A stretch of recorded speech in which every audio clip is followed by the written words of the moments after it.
পুত্ৰক দাঙি কোলে লৈ আবাসা হৃদয়ৰ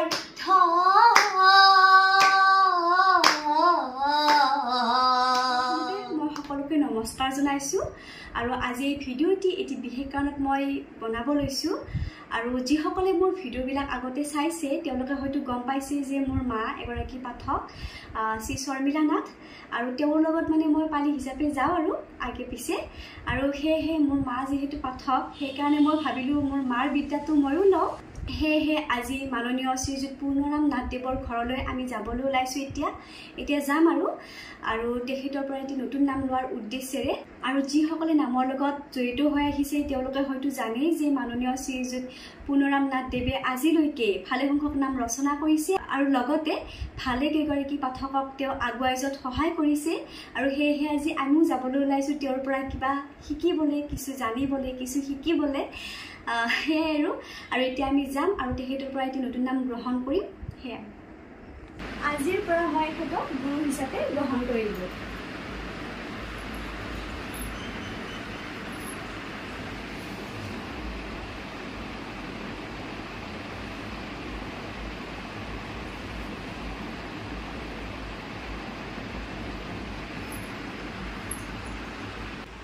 এতিয়া মই এখেতৰ পৰা এই নতুন নামটি গ্ৰহণ কৰিলোঁ এখেতে লিখিছে আৰু নামটি নমস্কাৰ মহিলা পাঠক শৰ্মিলা নাথ তেওঁ বহু বছৰৰ পৰা নাম গাই আছে নাগাৰা নাম আগতে মোৰ পৰা দুটি নাম দিছিল এটি নাম অডিঅ' ৰেকৰ্ডিং কৰিছে আৰু এটি বৰ্তমান গাই আছে সেইটো আছিল পুৰাণত আৰু বৰ্তমান গাই থাকোঁত আছে কীৰ্তনত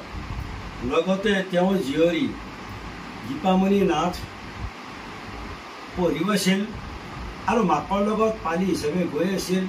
তেওঁ ইতিমধ্যে নামৰ গোটেইখিনি আয়ত্ত কৰিছে এতিয়া তেওঁ নতুনকৈ ওলাই আহিছে মাকো থাকিব আৰু দীপামণি এতিয়া নতুনকৈ নাম শিকি আছে এটি কীৰ্তনৰ নাম তেওঁ গাব পৰা হৈছে আজি এটি মোৰ পৰা নতুন নাম ল'লে মই পুৰাণৰ নাম এটি দিহা পদ গাই দিলোঁ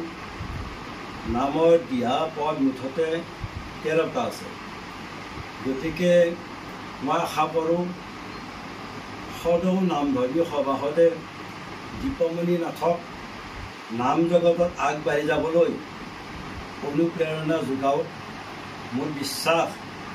তেওঁ এই বিশ্বকৰ্মা পূজাৰ পৰা তেওঁ নাম পৰিৱেশন কৰিব পাৰিব আপোনালোকে আশীৰ্বাদ কৰিব আৰু তলত ফোন নম্বৰটি দিয়া থাকিব আপোনালোকে লাগিলে যোগাযোগ কৰিব পাৰিব ধন্যবাদ নমস্কাৰ এতিয়া এটি নামৰ দিহা মই আপোনালোকৰ ওচৰত গাই দিওঁ যদিহে ভাল লাগে মৰম দিব আঁকোৱালি ল'ব সেয়াই আৰু একদিনা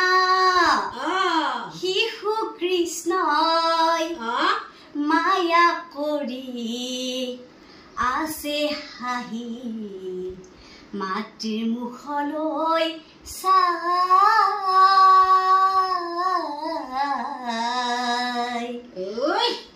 হাত ভৰি জোকাৰি থাক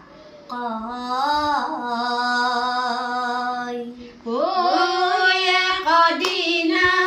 শিশু কৃষ্ণই মায়া কৰি আছে হাঁহি মাতৃৰ মুখলৈ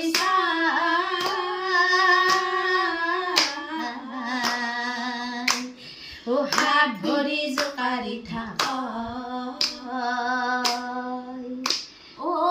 দৌৰি আহি যশোদাই পুত্ৰক দাঙি কোলে লৈ আবাসা হৃদয়ৰ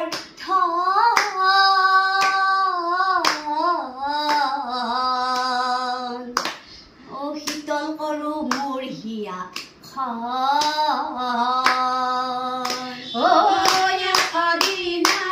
শিশু কৃষ্ণই মায়া কৰি আছে হাঁহি মাতৃৰ মুখলৈ চাই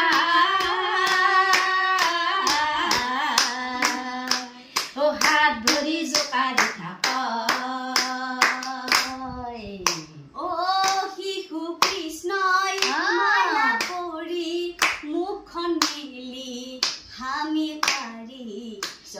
মাৰ মুখলৈ চাই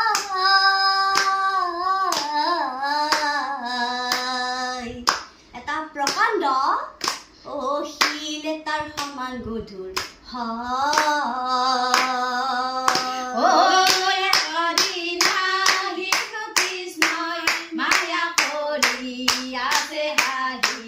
মাতৃৰ মুখলৈ চাই